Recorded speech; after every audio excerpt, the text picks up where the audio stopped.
Bergoglio cuando es curioso, ¿no? Lo de Bergoglio, cuando es nombrado arzobispo de Buenos Aires, para la política era, y sobre todo para el kirchnerismo, que en ese momento estaba en el gobierno, se lo consideraba como un sacerdote de derecha. Totalmente. Se lo consideraba un enemigo, básicamente. De hecho, te diría que la relación con Bergoglio fue mala. Era un arzobispo bastante duro en sus críticas en cada una de las intervenciones, homilías, en los Te que daba, bastante duro con la política. Muy duro siempre con la corrupción. Y muy duro, claro, muy duro con la corrupción de la dirigencia política, corrupción que por supuesto vimos y tenemos las pruebas en la justicia. En esto hay que reconocer, me parece, la viveza de Cristina Kirchner y de Néstor Kirchner, pero de Cristina Kirchner fundamentalmente, cuando entienden que lo que había que hacer era acercarse a Bergoglio y no criticarlo. Cuando Bergoglio es arzobispo y llega Cristina Fernández a la presidencia, la relación era realmente muy mala. Se lo consideraba, insisto, un sacerdote de derecha con mayor cercanía a quien en ese momento era el jefe de gobierno de la Ciudad de Buenos Aires. Aunque acordate que también había habido su disputa con Macri vinculado al tema matrimonio igualitario, que Macri hace una marcha y contramarcha. Sí.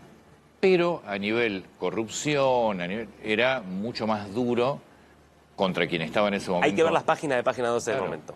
Y ahí te vas a dar cuenta. Recuerden ustedes que además, y acá es donde el capítulo te diría más grosero de la vuelta de campana que hace prácticamente Cristina Fernández y que deja en offside a gran parte del propio kirchnerismo, caso Madre de Plaza de Mayo, que habían iniciado en ese momento, cuando Cristina se acerca a Bergoglio, ya papa, habían iniciado toda una campaña relacionando al entonces arzobispo con la dictadura militar. Por supuesto. Sí. Recuerden que cuando se acerca el kirchnerismo, Cristina Fernández, al papa y empieza a elogiarlo y de vuelta a acercar posiciones, se queda pedaleando en ese momento Bonafini, que estaba con una campaña, relacionando una campaña pero enorme, relacionándolo a Bergoglio con la dictadura con haber militar. Entregado a dos sacerdotes puntualmente, de eso lo acusaban, algo que hay que decirlo, los propios sacerdotes, estas propias personas después mismo lo vieron. Pero esa fue toda estaban en plena campaña sobre eso, cuando Cristina Fernández dice, no, pará, nosotros tenemos que acercarnos a Bergoglio, no pelearnos. Hubo mucha tensión en el principio del mandato de Néstor Kirchner, cuando Kirchner lo llama directamente jefe espiritual de la oposición.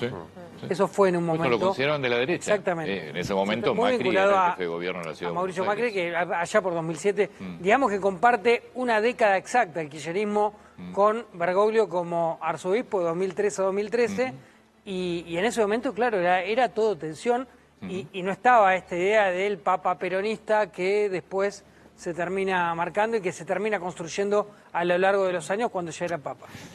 Vamos a la calle, otro de nuestros móviles, señor Fabián Rubino.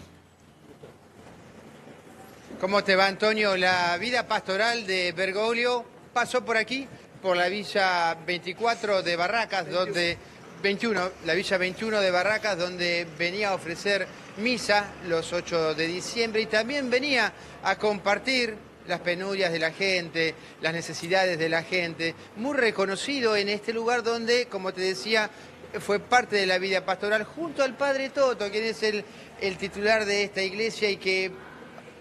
Padre, ¿qué edad tiene usted? 59 años. Y compartió muchos momentos con hoy el Papa Bergoglio. Sí, muchísimos momentos, casi todo mi sacerdocio en distintas etapas, compartiendo antes como arzobispo él de Buenos Aires y ahora como Papa. Esta es la iglesia donde, acompáñame un segundito, donde el Papa venía a ofrecer misa.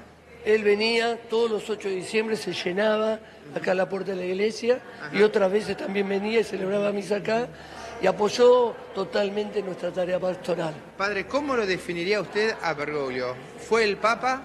El Papa de los pobres, el Papa que hizo que la iglesia volviera al Evangelio con apertura de mente y de corazón. Es el Papa que nos enseñó a vivir la fe desde lo sencillo y queriendo incluir a todos. Veo gente que se ha acercado a usted para abrazarlo con llorando. Lágrimas en los ojos. Sí, llorando y ahí están ya rezando las misioneras por el eterno descanso del Papa. Hoy a las 19:30 horas seguro que se va a llenar acá, rezando todos por el Papa, y los colegios también vamos a hacer misas y semblanzas de él, y bueno, es un día de mucha conmoción. Gracias, padre, muy amable. Gracias, muy amable. Dios los bendiga a usted también, muy amable.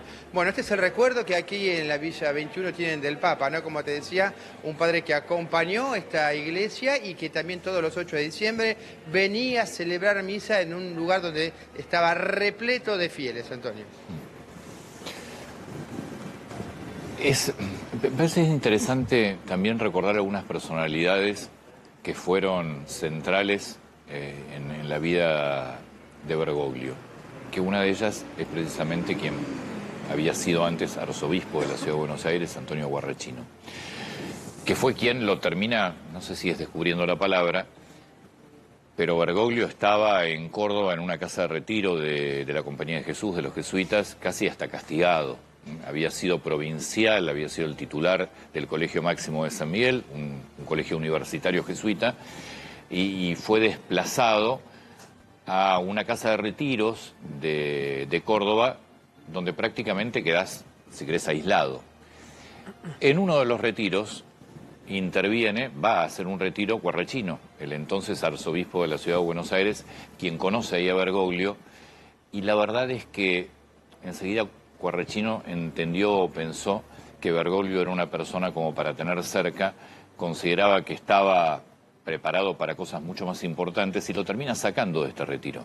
Se lo lleva como su obispo coadjutor y después termina siendo quien lo reemplaza a Guarrachino en el arzobispado de Buenos Aires. Es una figura clave porque sin la presencia de Guarrachino, Bergoglio no hubiera salido prácticamente nunca de lo que era, si querés, casi un castigo por parte de la Compañía de Jesús, de los jesuitas. Es una figura central en lo que fue la carrera. Después, lógicamente, la presencia, la personalidad de Bergoglio dentro de lo que es el cargo más importante de la Iglesia en Argentina le terminó dando su lugar definitivo.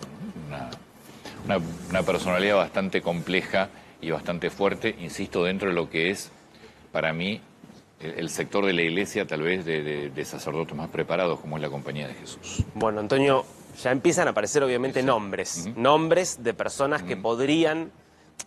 Hablar de candidatos no es correcto porque no es una elección convencional donde uno se postula abiertamente, pero hay nombres fuertes. Si querés podemos ir repasando algunos, porque Eduard Pentin, que es corresponsal del National Catholic Register, es un vaticanista de mucha experiencia, británico él, que él saca en 2020 un libro que es El próximo Papa, y él plantea, a partir de cosas que ha ido reescribiendo en los últimos meses, algunos nombres. Por ejemplo, se habla de uno muy cercano a Francisco, uno que podría ser alguien que a Francisco le hubiera gustado como sucesor, Jean-Marc Abelin.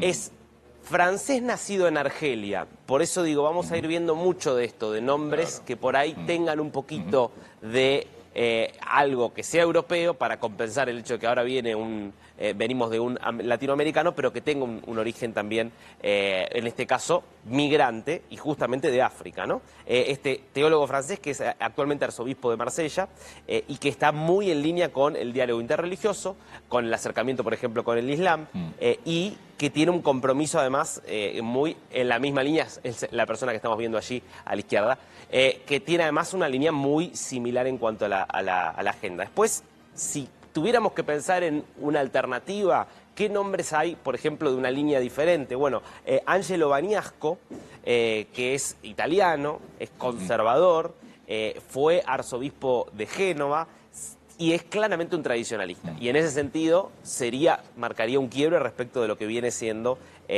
por supuesto, la presencia de Francisco. Si tuviéramos que pensar, por ejemplo, en una línea más tradicional, pero más continuista con Francisco, se habla de Matteo Zuppi, que es alguien que está alineado a las ideas de quien era Papa hasta hoy.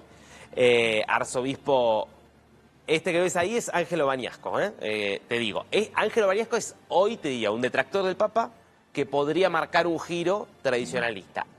Hoy, que si vos quisieras hacer la matemática tal cual de cuáles son los que están en condiciones los cardenales electores. También hay que ver, va a influir mucho la edad del papa que se elija. Bueno, Porque también eso te Francisco va a marcar... entró eso- grande. ¿Sí? Sí. Obviamente entró con su carta de renuncia, en realidad, con 75 años. Es que en realidad Francisco estaba previsto para ganar la elección anterior, un poco lo que decía Antonio. 2005. Y 8 años y antes. cuando termina siendo electo, la idea que tenía Bergoglio en ese momento era un papado de 5 o 6 años, no mucho más. Lo que pasa que después no quiso repetir una segunda renuncia, Es que hubiera sido considerado como... Ahí también hay un tema, me parece, personal, de decisión de cómo querés Sí. hacer tu papá, me parece que era bien Sí. diferente a Ratzinger, ¿no? Bueno, que Cuando- Ratzinger era un Claro. hombre, digamos, era un teólogo Ratzinger, alguien que básicamente estaba bastante alejado de la política, de la política de la Iglesia, que muchos lo veían lejos de la gente desde ese punto de vista, y que, bueno, de hecho, él daba todas las misas en latín. Sí. Con Ratzinger volvió esta idea de la misa en latín, ni Sí. siquiera en italiano. El contraste con Francisco, que de hecho también latín no hablaba, sino que era alguien mucho más, apelaban básicamente al italiano, pero que además tenía toda una cercanía con la gente mucho mayor y toda una cuestión política. Y de hecho Ratzinger termina dando un paso al costado, porque se da cuenta que la Iglesia estaba ante una crisis fenomenal. Yo te diría que es la combinación de todo lo que pasa con el Banco Vaticano, No, con bueno, los pero- escándalos de corrupción. Por eso nos estamos olvidando de un papa de 30 días, Sí. en medio, que termina falleciendo, en medio de un escándalo de corrupción financiera gigantesco. Totalmente.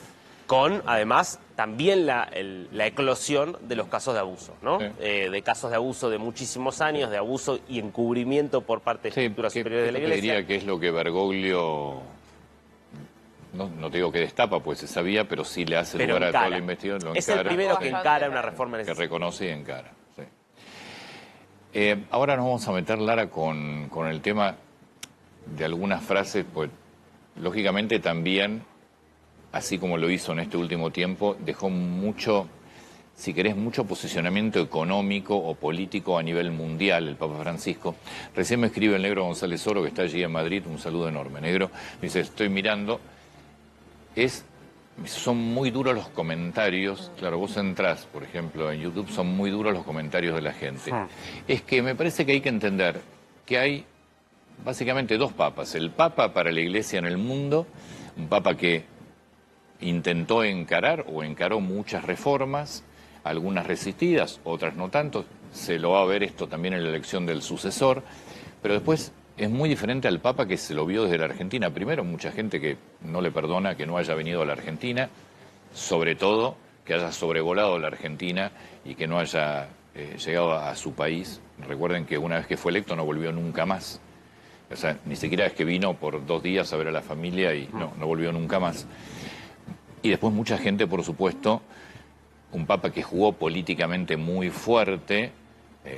Es imposible no recordar los posicionamientos. Ortega, vos lo nombraste, Chávez, en su momento Maduro. Bueno, amigo de muchas Raúl Castro. dictaduras. Él mismo lo dice, yo soy amigo de Raúl Castro. Es decir, un O sea, papa muy a- posicionado a favor de dictaduras de toda la región. Sí. Y en la Argentina, es decir, a ver, para un sector político, la cercanía con Grabois y con un sector del peronismo, Es por ese también lado. Perdón, y acordate, un papa Antonio, que jugó Es por políticamente, ese lado. el pesebre palestino. sin ¿no? duda, y el pesebre palestino. Pero a nivel que fue local, ya a nivel actualizado. local, a nivel local me parece que el tema es Sí. la cercanía con referentes del peronismo, Por lo eso, que vos contabas es de ahí. Grabois. Es un papa